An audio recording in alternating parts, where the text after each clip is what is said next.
back.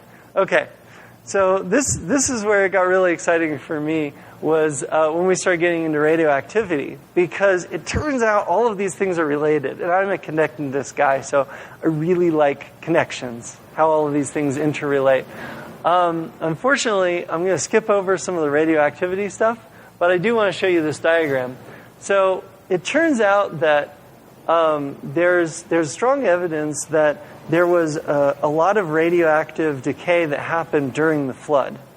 And this has all sorts of interesting ramifications. One, it produces heat, which is probably what kicked off catastrophic plate tectonics or runaway plate subduction in the first place. Adding a little heat lowers the viscosity.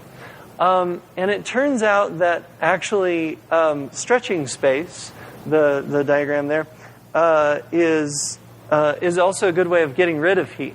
And more recently, I've found out about another way of getting rid of heat. But there's some things going on here.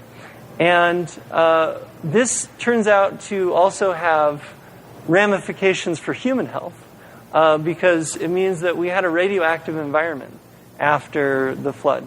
So we have biology, astronomy, and plate tectonics, and nuclear physics all intertwined here. And I think this is really what fascinates me about this way of, from a scientific perspective, this model of history, is because if there's only 6,000 years of history, everything needs to be interrelated. There's not a lot of time for, these long just-so stories that take millions of years to unfold. On a total rabbit trail aside, a good example of this in evolutionary genetics, these kind of just-so stories, is that there's good evidence that we had a recent ancestor for the human Y chromosome. And so that would be chromosomal Adam.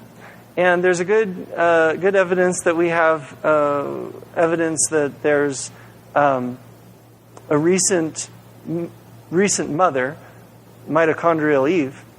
And so the way this is normally explained is that in this 1 million year chunk, the species was almost all female, and in this million year chunk, the species was almost all male.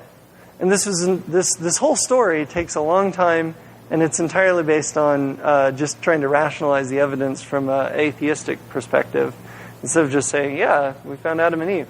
Okay, anyway, so radioactivity. I'm just going to really briefly run through this. So we have naturally occurring uranium and other radioactive elements in our ground.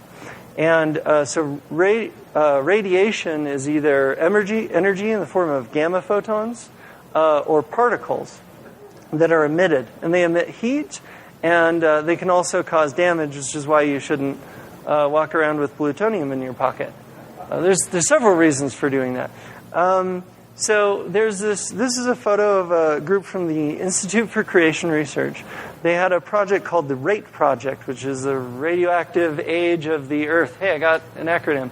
And so the person that the arrow is pointing to right there is Dr. John Baumgartner, who did catastrophic plate tectonics, and the guy right next to him is Dr. Russell Humphreys on the right.